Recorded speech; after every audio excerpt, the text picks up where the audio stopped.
Okay, so here is the title. It's quite long, but what we are really going to talk about is that scary 1.7 terabit DDoS attack. Let's first start with some definitions. So, what's an amplification DDoS attack? In a nutshell, most servers on the internet serve data to clients, and they usually send more data to a client than they receive from them. This is okay for TCP-based servers, as the TCP protocol has a built-in mechanism called triple-way handshake, and it was used by Daniel J. Bernstein back 20 years ago to verify the remote IP address of a client. So in TCP, you can just spoof a lot of TCP connections. However, there's no such mechanism present in UDP, and each author of a UDP-based protocol must design their own handshake, and sometimes they just omit that in a design phase. Modern protocols like QUIC, designed by ITF, implement proof of ownership, proof of source IP address ownership with different methods. Like in QUIC, first, the initial handshake packet is padded to almost 1,300 bytes to make sure that the server wouldn't be able to send more or much more than it has received. Also, during the handshake, the source IP address of a client is validated. So with modern protocols, most of the time, it's more or less OK. However, for much older protocols, there's no such handshake present in a protocol specification, and an attacker is able to impersonate a victim by spoofing source IP address and to send a request for a large portion of data on behalf of the victim. An attacker will generate, say, 1 gigabit of requests, but the victim will receive, say, 30 gigabit of responses, which may impose serious consequences for the link congestion.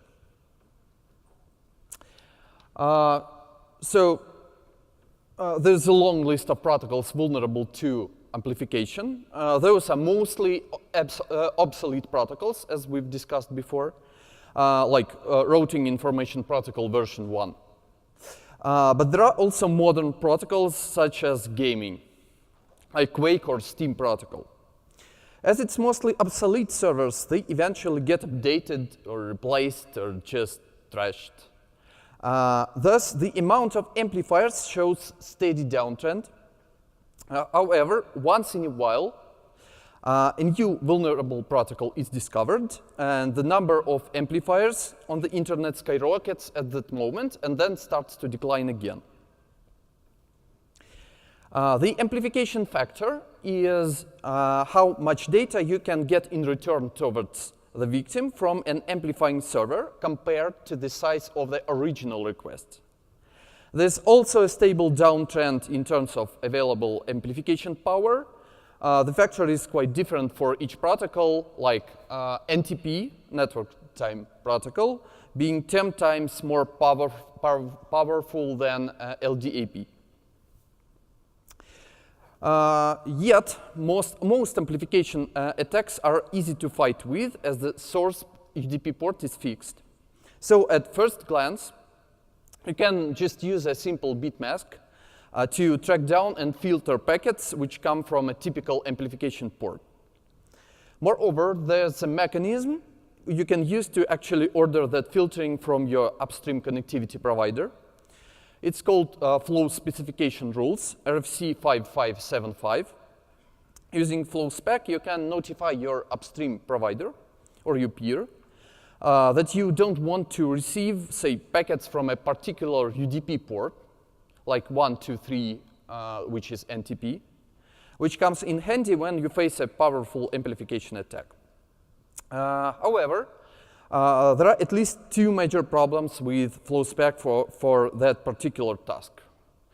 Unfortunately, FlowSpec isn't a silver bullet here. The first problem is ICMP amplification. If you use FlowSpec to drop all the ICMP packets, this will have serious consequences for other protocols and network interoperability. System administrators which drop all the incoming ICMP traffic are described in the IP tables man page as brain dead, and that's for a reason. So you don't want to do that. And the other problem is when an amplification attack doesn't actually have a fixed UDP part. One example of this used to be WordPress pingback. During the pingback DDoS, an attacker forces a vulnerable WordPress installation to issue HTTP or HTTPS requests towards a victim. WordPress is the most popular CMS in the world. So with literally millions of those installations available on the internet, an arbitrary attacker is practically capable of generating a few gigabits of just thin TCP segments using this method, and up to a few dozen gigabits of a total attack. As the WordPress installation starts a new request itself each time, the source port is always different. And FlowSpec is of no help to us. In case of a TLS-enabled resource, the only information enough to reliably tell a WordPress server from a legitimate user is encrypted. There's also a different problem, like FlowSpec consumes resources, and network operators usually hate giving capability to export FlowSpec rules to anyone. Here, I'll take an opportunity to point you at the presentation by Benedict Rudolph from DETEX tomorrow and at 2 p.m. about deploying FlowSpec with bird routing daemon, and how does the latter perform under different worst-case scenarios. So anyway,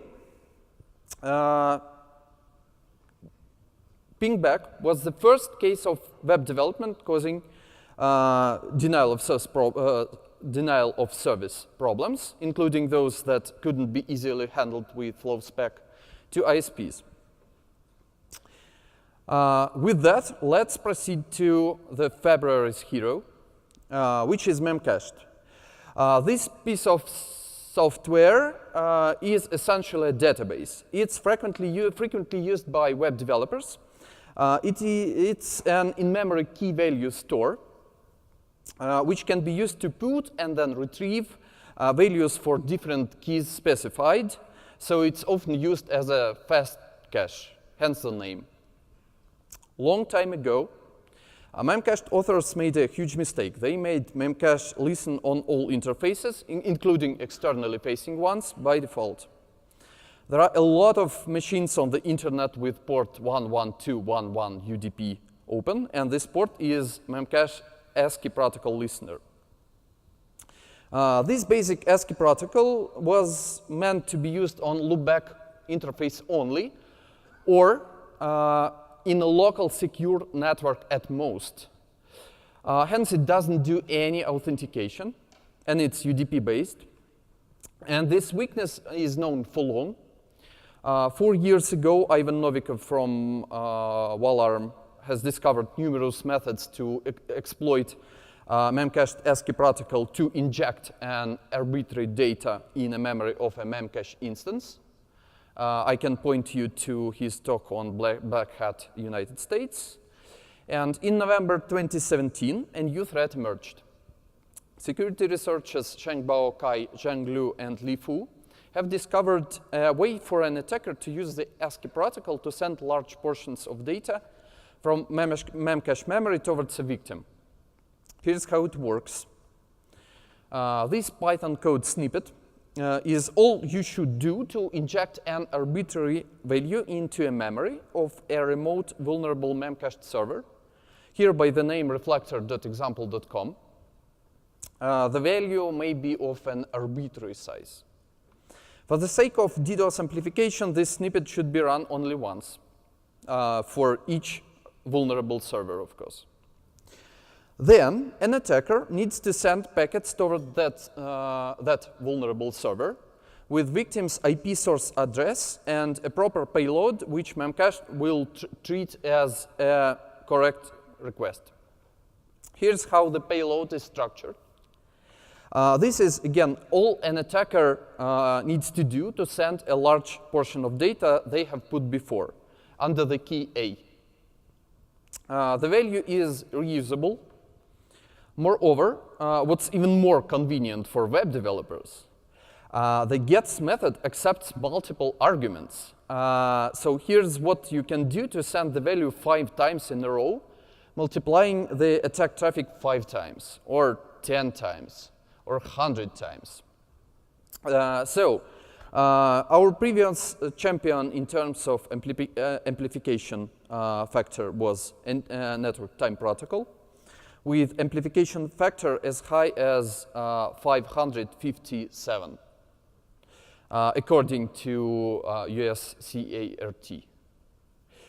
Other protocols carried much lower amplification factor values. For the Memcached amplification, in theory, the factor would be like millions, not billions because of the size of the initial packet, but still millions. Luckily, in practice, all the packets of the response aren't sent at once. In practice, we've seen an amplification factor close to 9 or 10,000. This is still 20 times our previous champion NTP amplification does. Seeing Memcached incidents in February, ranging between some hundreds of gigabits per second, we decided that in a network with a different architecture, we might expect more, up to maybe 1.5 terabit per second. What actually happened is 1.7 terabits. What contributes a lot to the problem is that in some Linux distros focused mostly on keeping backward compatibility, package maintainers are hesitant or reluctant to fix the vulnerability via distro-specific patches. Like in Red Hat Enterprise Linux, Memcached listens on all network interfaces by default. Both TCP and UDP transports are enabled, and no authentication is present. IP tables in Red Hat Enterprise Linux is supposed to take care of Memcached. This is sort of unfortunate, because users often expect a popular software to be secure by default, without any IP tables, NF tables, or whatever Bobby tables you are going to configure. Also, other dependent software like Zimbra is also doing the same. So how to mitigate that? First of all, do not allow a spoofed traffic to pass through your network. There's not only BCP38 now, but also other initiatives currently being discussed in IETF, so please follow that. Make sure you don't run a vulnerable Memcached instance in your network. You can use firewalls or BGP flow spec to filter port 11211 UDP across the border of your networks, as it's highly unlikely there's any legitimate traffic coming to or from that port today. Or given network transparency and stuff and different laws, you can use, like this snippet was posted by Job Snyders from NTT. Here's a link on the bottom of the slide, and the slides are available on the NANOG website. Here's how you can rate limit, not dropping totally, but rate limiting amplification sensitive ports, including Memcached in Cisco IOS XR, using policy map, and here's the second slide. Like, I won't go deep into that. The slides are available on the meeting website. What I really wanted to talk about is What I'm going to do next time such a vulnerability is discovered. Because we know web development won't stop producing these, and say gaming industry won't stop either. It seems like high time we'll discuss that across the connectivity providers community, because like 1.5 years ago, we already experienced this. Remember all those frightening headlines on the news about the Internet of Things threat and a terabit DDoS? Ironically, that happened a couple months after the TechSec working group in RIPE concluded. So numerous other working groups were launched to address specifically the problem of Internet of Things security. It's now 1.7 terabit, which is almost 1.7 times more than the Mirai attacks. And Memcached is not IoT. Should we expect a Memcached working group now? I don't think so. It took 3 months for Memcached to go from the disclosure to the actual threat. 3 months are an overly short interval. And we have an even better example here, the Cisco Smart Install vulnerabilities, which got exploited a couple of weeks after they were patched and security advisories were successfully published. We can make here some use of an embargo approach. That's when a vulnerability is first disclosed among a few organizations generally capable of fixing it. However, as Meltdown and Spectre show us, the embargo approach often doesn't work as expected for a community large enough.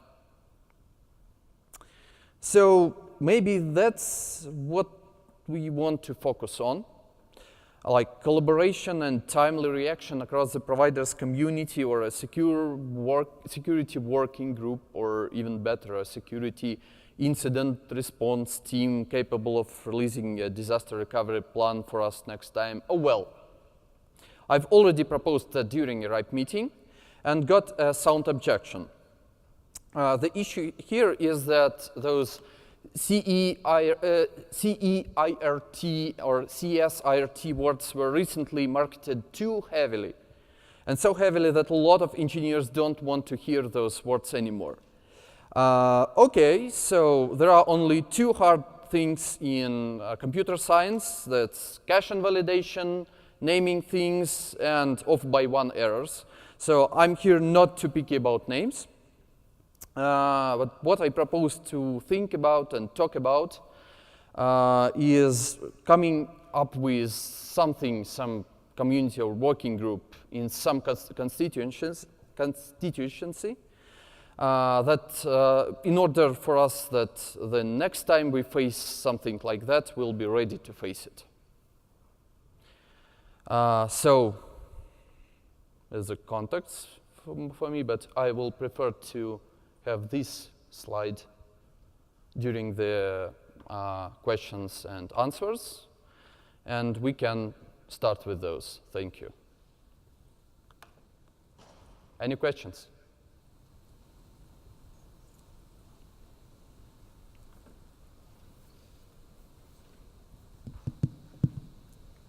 Test. Oh, we have a microphone this time.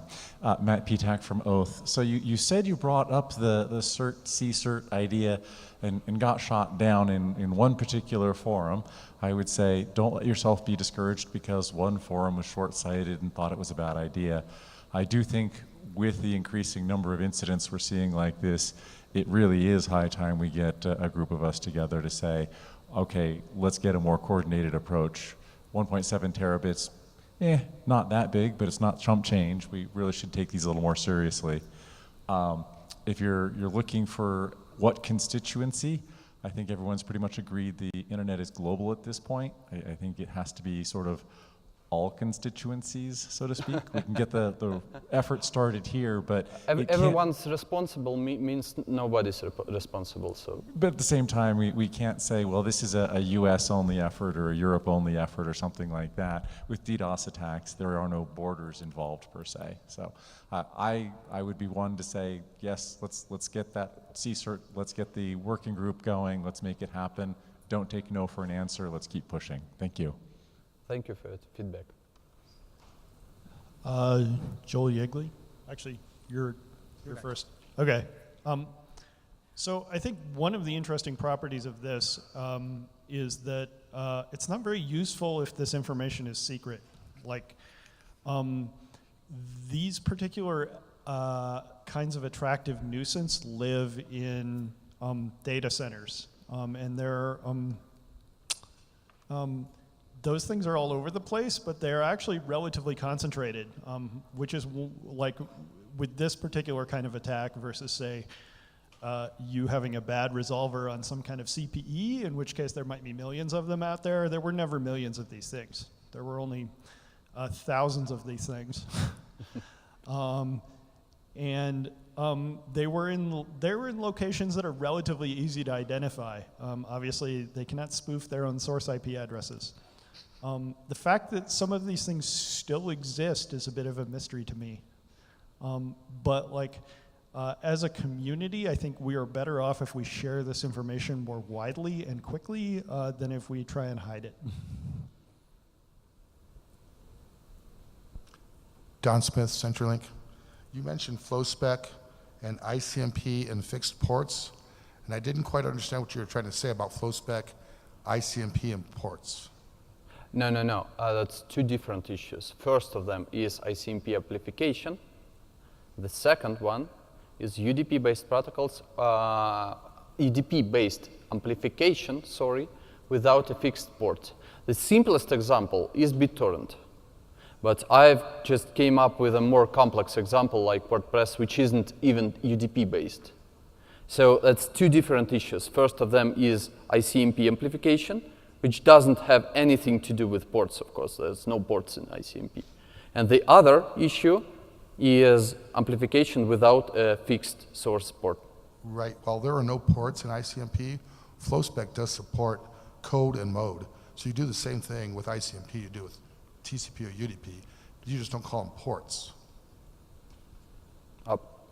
It supports it, I promise you. The next thing is, if you dropped... Let's discuss it later. If you dropped all UDP 112.112.1.1 with a size of 1028, this attack ended. The attack was over as soon as you did that. Yes, in this case, for Memcached, yes, this works. I've told that, I've put that on the slide with mitigation. The idea is that FlowSpec is still no silver bullet, so next time it might not help. We don't know. Rafał Szarecki, Juniper Networks. Thank you for bringing these fixed ports. Some attacks are from fixed ports, that's true. Some they are, but the question is, for example, this Memcached 11.2.11. Can we blindly block this port? This is it's registered port, not the standard port. Yes, of course. Which means that other application may use this port.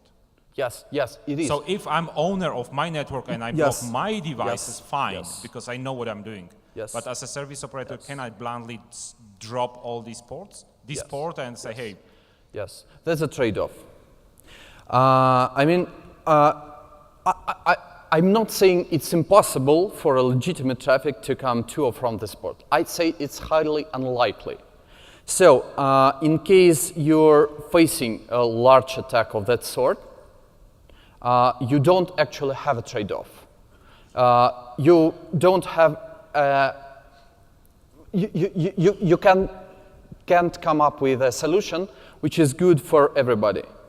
But most of the time, you can either rate limit this port or drop it if you are legally able to do that. But yes, this is not a 100% solution. This is just something you can do to like a disaster recovery scenario, nothing more than that. So you're just saying that we can sacrifice something in Yes. better good, and I agree, and we can go even better. We can look into the payload, Yes. or look deeper into the packet, Yes. and say, hey, this is still this port, but it's not Memcached. The funny thing is that it's still so. I think we can stop here because this is your yes. call. Let's discuss it. Yes, So- I mean, it doesn't have anything to do even with IANA allocation of the port, because different applications may even use ports officially allocated for other applications. So with like NTP amplification coming from a perfectly standard port, you'll still have the same sort of an issue, maybe to a lesser extent, but it's still theoretically possible, like with Memcached. So it's like a common problem. So to inject, Barry Green from Akamai, if you've been around for a while, you know there's ports that we have on the internet that we have been filtering. So as we saw last year with MyPetra and WannaCry, exploitable port filters, or another phrase of that, infrastructure ACLs, which are ports that we say we're just not going to allow them inside or outside of an autonomous system. From an ISP perspective, you permanently filter them. And we saw geographic distribution that those regions in the world, especially the United States, who had over a decade did exploitable port filtering, they were more resilient to those sort of attacks we're scanning on these common ports. This particular attack vector may be qualified for it.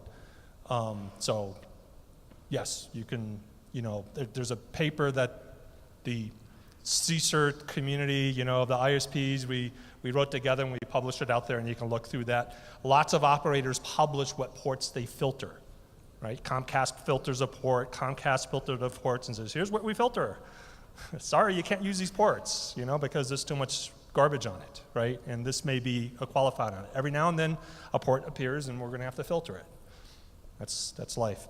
My Thank you for that comment to this is, this particular one with Memcached, as a industry issue, community stepped up and responded to it pretty quickly. I mean, this thing was hammered out and responded to very, very quickly because there are security 1.7. operation forums that work together with that, right? So we got several different trust groups that work together. If your organization's not part of it, come see me. I can help you, vet your organization into these security operational groups. The first community, which is CERTs, right? They're meeting in Kuala Lumpur right now. They all stepped up. So we're doing pretty good coordination when these things pop up. I think the thing with this that you didn't point out was, one, exploitable port filtering is one of the mitigation techniques, not with FlowSpec. And the other one was, we knew this was going to happen. So the interesting thing about amplification attacks is we know they're going to hit us, right? Yep. We go through and do the protocol analysis. There's Sure. researchers that go through the protocol analysis. We knew about this 2 years ago, that somebody was going to exploit this, and yet people didn't do anything about it. And so that's the thing in there right now that we got to look at. So if you want to, like, for instance, look at the level of, on your organization, every autonomous system here, you can go to a place called www.cybergreen.net, right? And they will list out DOS reflection capability that your network can launch into the internet. In other words, a bad guy can use your network and reflect out of your network and attack somebody else at the volume size, right? So it's not that we don't know it's going to happen. We know it's going to happen, and we can identify it on your network, right? It's that nobody's doing anything about it until, pardon the English, Yep. stuff hits the fan. May you introduce yourself once again, sorry? Or, okay, we'll have to have a chat later. Hey, Teddy Vandenberg, IBM. So talking about the mitigation is fine. This one was actually pretty easy to mitigate, and we were able to stop the attack really easily by cutting off the source. But the problem is the IP spoofing. So how bad does this have to get where we demand the vendors do something drastic, like it Gus? RPF by default? Yep. Something like that. We demand that everything that goes out, you have to know what you're turning off in order to allow IP spoofing to happen. As I've said, there's Okay, BCP38 is with us for a decade or more than that. And I mean, and it's not implemented by a lot of ISPs. I mean, there are a lot of different approaches currently floating within different IETF working groups. Yeah, so maybe it's time to go into that and to help develop them. So maybe they are something you can use to actually solve the problem of spoofing. So, but we'll need to find a proper approach here. So what I get out of it is that I think everyone in here is using BCP38 for the most part, except for a Can few you raise a outliers. hand if a BCP38 is working well on your network? It's not too much. So there's not much It's not spoofing too source much. here. Like we have vulnerable stuff on our networks because it happens, but we're not the problem. All we can do is mitigate. And that's even North America. I'm not talking even about developing Well, countries. yes, I'll agree with you there. Thank you. So I'm running out of time, so thank you very much for your questions.